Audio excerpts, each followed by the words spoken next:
Good day, good day, good day. How are you all doing? All of my caregivers and the supporters of caregivers. I hope you have invited your families and friends to this particular program. It is a keep living in your right mind moment. Yes, it is. I hope you have been also doing something for yourself as a caregiver this week. I hope you have scheduled yourself in on your calendar and make sure that you're taking time to keep yourself. As you're caring for your loved one, as your supporters are supporting you, you all should be doing something for yourself. And whatever that looks like for you, let that be the therapy for you that you need to navigate through this journey. I also want to make sure that you are also making the safest decision for you and your loved one. Whatever that looks like for you, make sure you're just making the safest decision. That is most important. And my last highlight of keep living in your right mind is always to encourage you to develop a support system. Develop a support system, create that support system, ask for help. And with those 3 points, you will be successful in this journey. Okay? Wow. Okay. I'm just so happy to be here today with you all. And before I actually jump into the topic for today, which is navigating the early phases of dementia. So even if you're watching this, make sure you hashtag replay, make sure you hashtag We Empower Network, make sure you hashtag keep living in your right mind and share with your friends and family that you know that may be experiencing this particular situation with their loved ones, and that they may need some encouragement and they just may need some caregiving 101 to help them navigate. Okay, before I jump into that topic though, I just want to just take this time, you all, to just give a really big shout out to the We Empower Morning Show. Do you hear me? They are knocking it out the box this season. I travel to work now. Bless my heart. Pray for me. But I listen to them in the morning. I don't always get a chance to comment, but I'm telling you, okay? I'm telling you, Steve Harvey ain't got nothing on the We Empower Network morning show. These ladies are just awesome.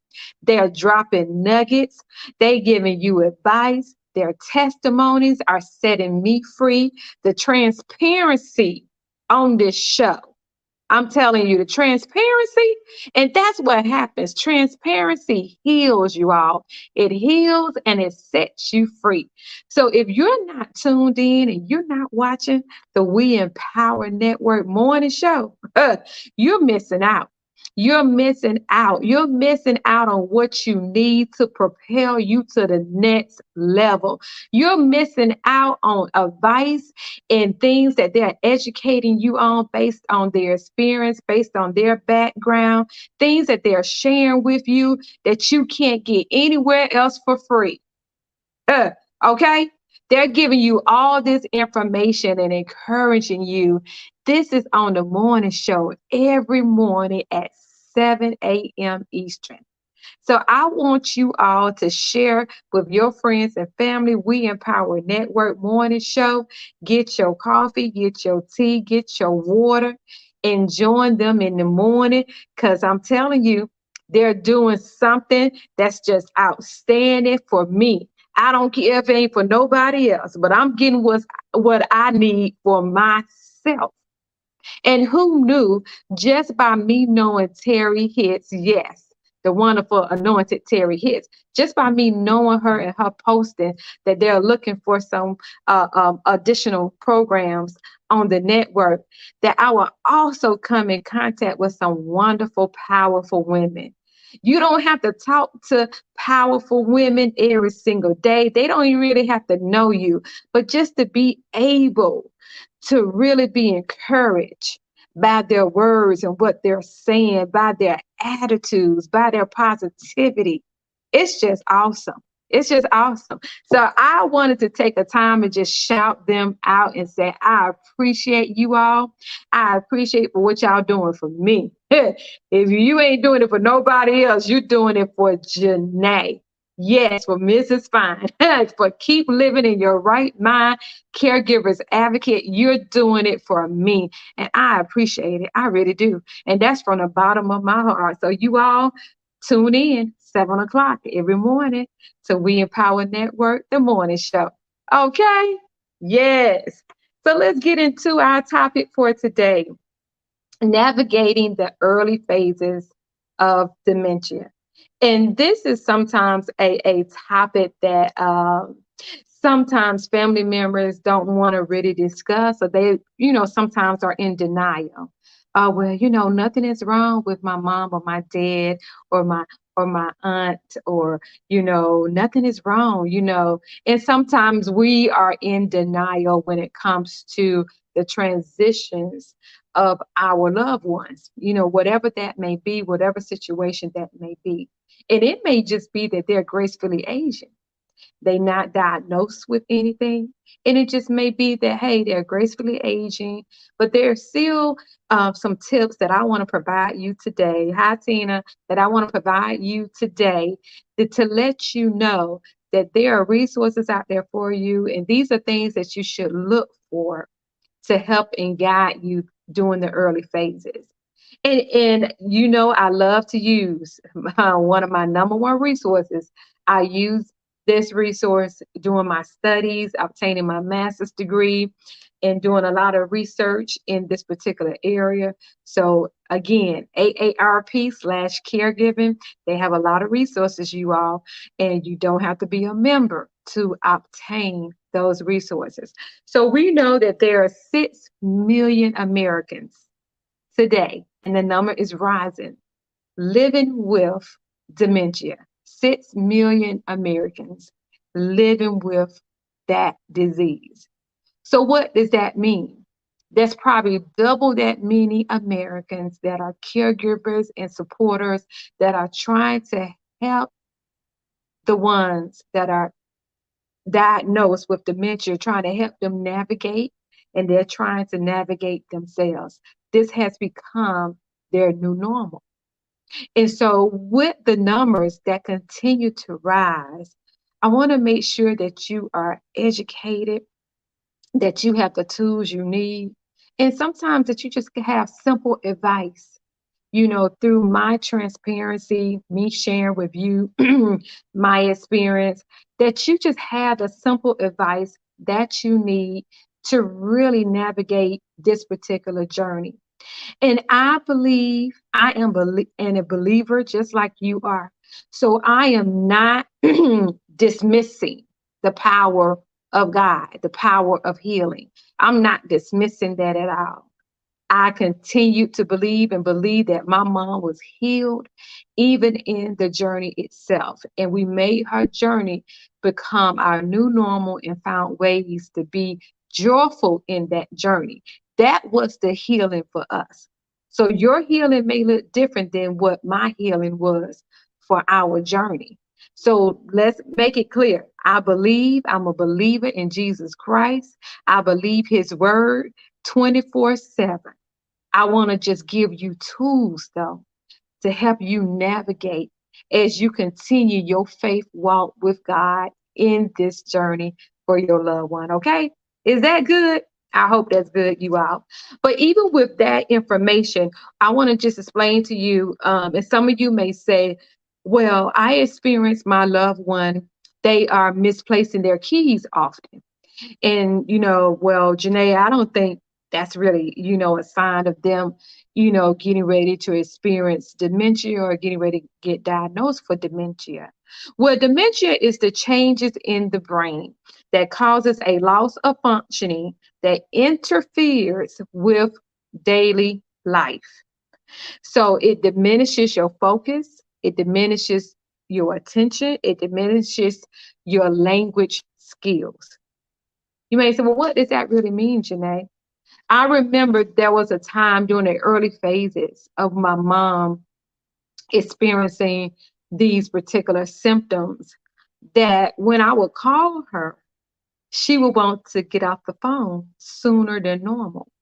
And, I would think to myself, Mom, she sure was rushing off that phone with me. And normally I call her and we just talk and talk and talk.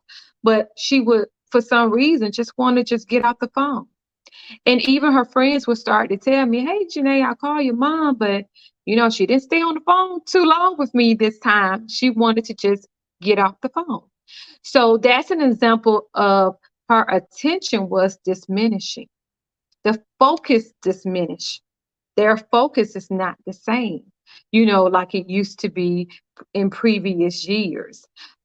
Things that they would normally do, they may do it in a different way that seems to be more dramatic, or they may not want to continue with that same particular like hobby. My mom was always singing in the choir. It's different things that she just stopped having the desire to do. And those are also some symptoms and signs of the early stages of dementia. So, as you watch your loved ones gracefully age, watch for those symptoms. Watch for things like often replacing the keys, not just, oh, I misplaced the keys today and, I don't know what they are, but, they're just always misplacing something, or they're rearranging something in the house, or even they always want to leave. They always want to go. My mom wanted to go most of the time. And we were raised in Decatur, DeKalb County, and did not live that far from South DeKalb Mall. Well, back in the day, in the 70s, the 70s and 80s, yes, we could walk from our home to South DeKalb Mall. That was a normal thing to do.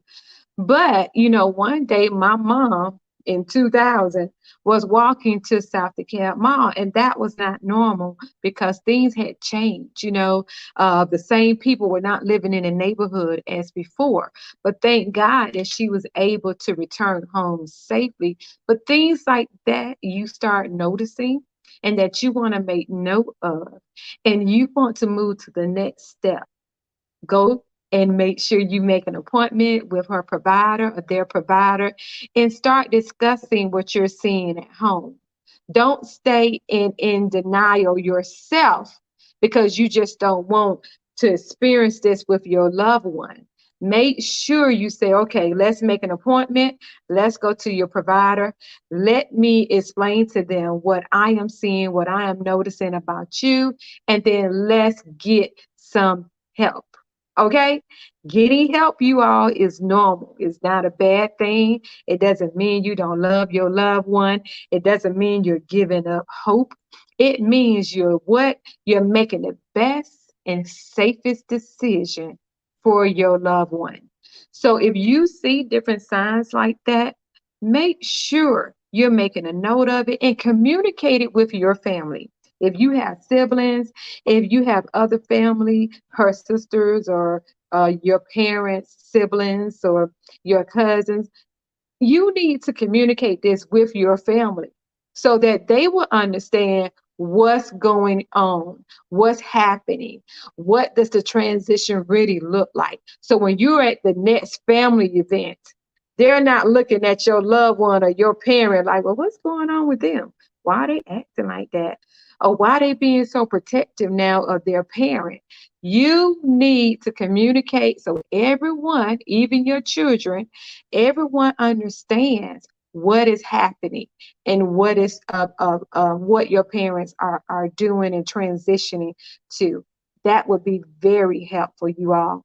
And when we come back, I'll give you some additional tips to help you navigate in this early stage of dementia. Okay? Hi, guys. It's Tina Wynn, your host of the podcast, You See Me. I want you guys to stay encouraged, continue to come out and see me, and most importantly, see yourselves.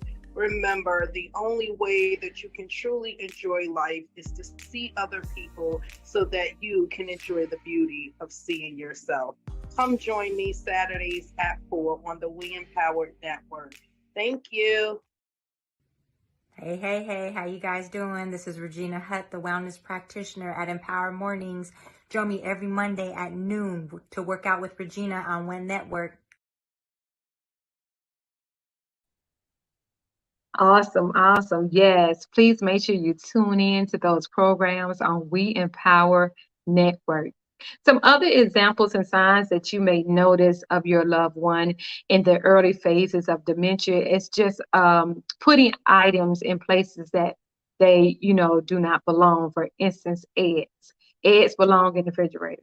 But if you see them that now you go over to the home and you visit with them and now the eggs are in the cabinet, then that's another sign. That's another alert that should go off and say, okay, wait a minute now. I know my parent wouldn't do this. I know they know where the eggs belong. But for some reason, when I come over, they continue to have the eggs in the cabinet. And that's another point of just making sure, even if your loved one um, is living you by themselves. Make sure you are visiting and someone continues to stop by often. Sometimes we get so busy in life as we continue to age ourselves and we have so many hats that we're wearing. And sometimes you may not get a chance to stop by mom's house or dad's house or your aunt's house often and check on them during the week. But I would say make that a habit. Get with your support system that you're creating. And if you can't stop by, then have somebody else stop by. Yes, being attentive is most crucial, Tina. You are right. It is. Because the moment that you say, oh, I was over mom's house Sunday for dinner and I haven't been back over there since Wednesday, since Sunday, and now it's Wednesday, but I've been talking to her on the phone and she sounds good. And that may be true. But maybe she's doing stuff in the house, outside the house, that is just not normal. And that's something that you need to put your eyes on, something that you may need to also make sure that your neighbors are aware that, hey, if I notice my parents, sort of doing things different, can you also be my eyes to watch out for them, until you can determine what your new normal is going to be, how you're going to get them to a safe place. If you're moving them in with you, what does that transition look like for you? And another way you can do that is by installing cameras. And you may say, okay, well, hey, they're going to see me installing these cameras and they're going to feel like I'm invading their privacy. And you just have to communicate and explain that, hey, this is for your safety. I'm not always there. I have to work, mom or dad, but I just want to make sure you're safe. I want to make sure no one comes in here, and bother you. And I want to make sure I can see exactly if you're going in and out the house, because you may be at that point of a difficult situation when they're not really ready to give up their independence. And so you may have a struggle in the beginning. And I just want you to know the struggle is real and the struggle is normal in the beginning. But again, remember what I continue to say throughout this Keep Living in Your Right Mind platform and program. You have to make the most safest and best decision for you and your loved one. So you can install cameras and make sure that you're just keeping an eye on them during the day. You can also make sure you install Life 360, the app itself. I mentioned that before, but you can install that on their device, include them in your circle so that even your kids that are older in high school or your kids in college or your adult children, they can help you with making sure that your parents or your loved ones are being watched and are they cared for. If your dad got in the car one day and just said that he was going to ride down to Walmart, but perhaps he really forgot how to get back home once he got to Walmart. Those are things like that that you can monitor on your Life 360 app. You can tell how long they've been in one place or where they're traveling to and what their traveling history looks like. So those are things that I really advise that you do and you really work with your family. You may need to have a family meeting to start talking about things that you're noticing. And what you cannot do is diminish or dismiss what is happening. And I think that's what happened to a lot of us, even to myself in the beginning. I suffered with a lot of emotions because I just didn't want my mom to be like that. And I was praying and I was believing. I just didn't want my mom to be like that, you know? But I had to get to the place of, if this is going to be my new normal, how can I readjust? How can I retrain my mind and my emotions to think and feel different so I don't put myself in a state of depression? Okay. So I had to figure that out. And that's why I am passionate about this and giving you all these tips for you. I also want you to make sure, and I'll post this once after this program, I post a link to the virtual dementia tour. There's a tour that you can sign up and that you can register for, and you can go on this virtual dementia tour. This tour is awesome, you all. You may say, well, Janae, I still don't think, this is a situation for my loved one. I just think they're gracefully Asian and they just, sort of forget every now and then. Go and register for this virtual dementia tour. And I'm telling you, it's going to change your perspective. It's going to really turn on that light bulb and let you see for yourself what a person with dementia, how they're feeling, what they're actually experiencing on a day by day basis. And I'll give you a quick example, just the little sounds that we hear during the day. We may hear sounds of sirens, of the EMT or the fire department. We may hear the television may be on. We may hear the notifications on our devices going on, bing, bing, or ding, ding. I'm sorry, not bing, ding, ding. Okay, we may hear all those different sounds, but to them, someone that is in the early phases of dementia or experiencing that particular disease, all of that noise sounds like just a cloud of rushing noise coming towards them. They can't distinguish the sounds like we can. I know what the notification, the ding on my phone sounds like. But to them, all of that is just one complete noise that is loud, that is frustrating them, that's making them feel confused. Okay. So you need to really experience and register for this tour. This will be awesome for you to give you a different perspective. It's gonna give you empathy that you may not have right now because you're just wondering, why are you acting like this? Why are you, saying things that are different, that are not normal? It's going to wake you up and allow you to understand that your loved one, they don't want to be like this. They don't want to feel like this. You know, they are frustrated just as well as you are frustrated. You know, they are confused just like you are confused. Okay. So that's a very good tip, you all. And I want to go on to say my third and fourth tip is really combining the do's and the don'ts together. Don't fuss with your loved one. If they are experiencing the early stages of dementia, don't fuss with them. Don't go back and forth. Okay? Don't ask them, well, why are you doing this? Well, why are you feeling like this? Well, why are you crying? Don't ask them or say things to them like, you don't remember? You don't recall? Mom, I know you remember. Mom, you just told me that. Dad, I heard that story 10 times. Do not say things like that to your loved ones. They are clueless just like you. Bless their hearts. They are having a mental breakdown, a struggle, just like you. They don't understand why they're feeling the way that they're feeling.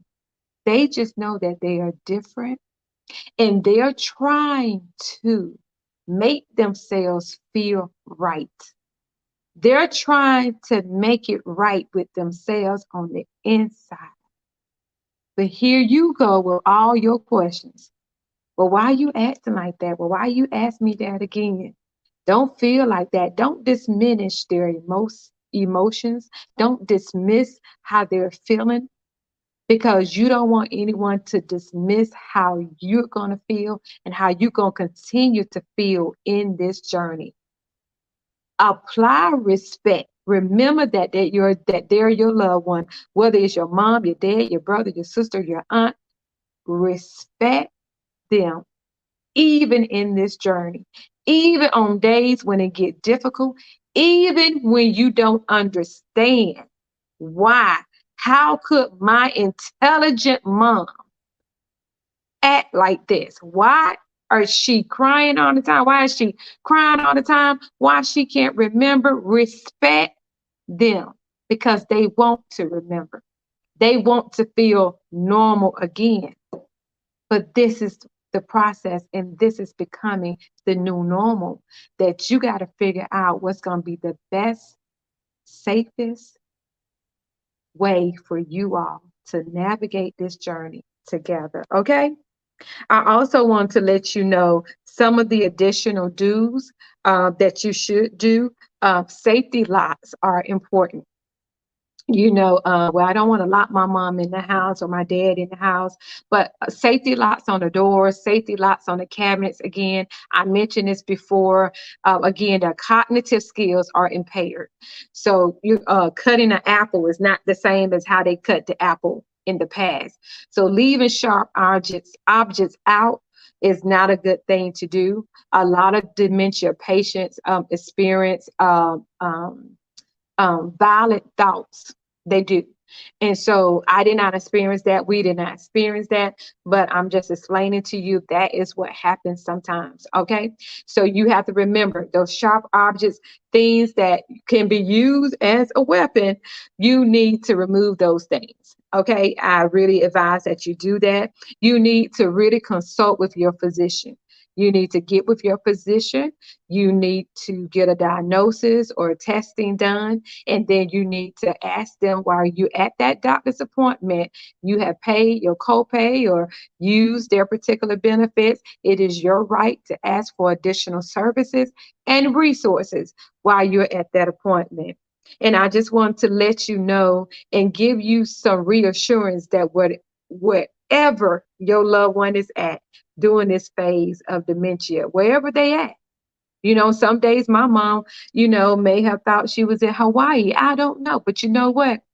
I was in Hawaii right there with her. Hey, halua, halua, hey, all of that. I was right there with her. Okay. So wherever she's at here, I want you to start practicing to be in that same place in that same moment with them. No need to tell them right from wrong, you all. No need to try to explain to them right from wrong. Okay. That is just null and void going forward. Okay. So you have to remember they are just as frustrated as you, but you find out the resources, you find the help that you need to navigate this journey, and you will be successful. You're going to have moments where you just want to scream, and I advise you to just scream.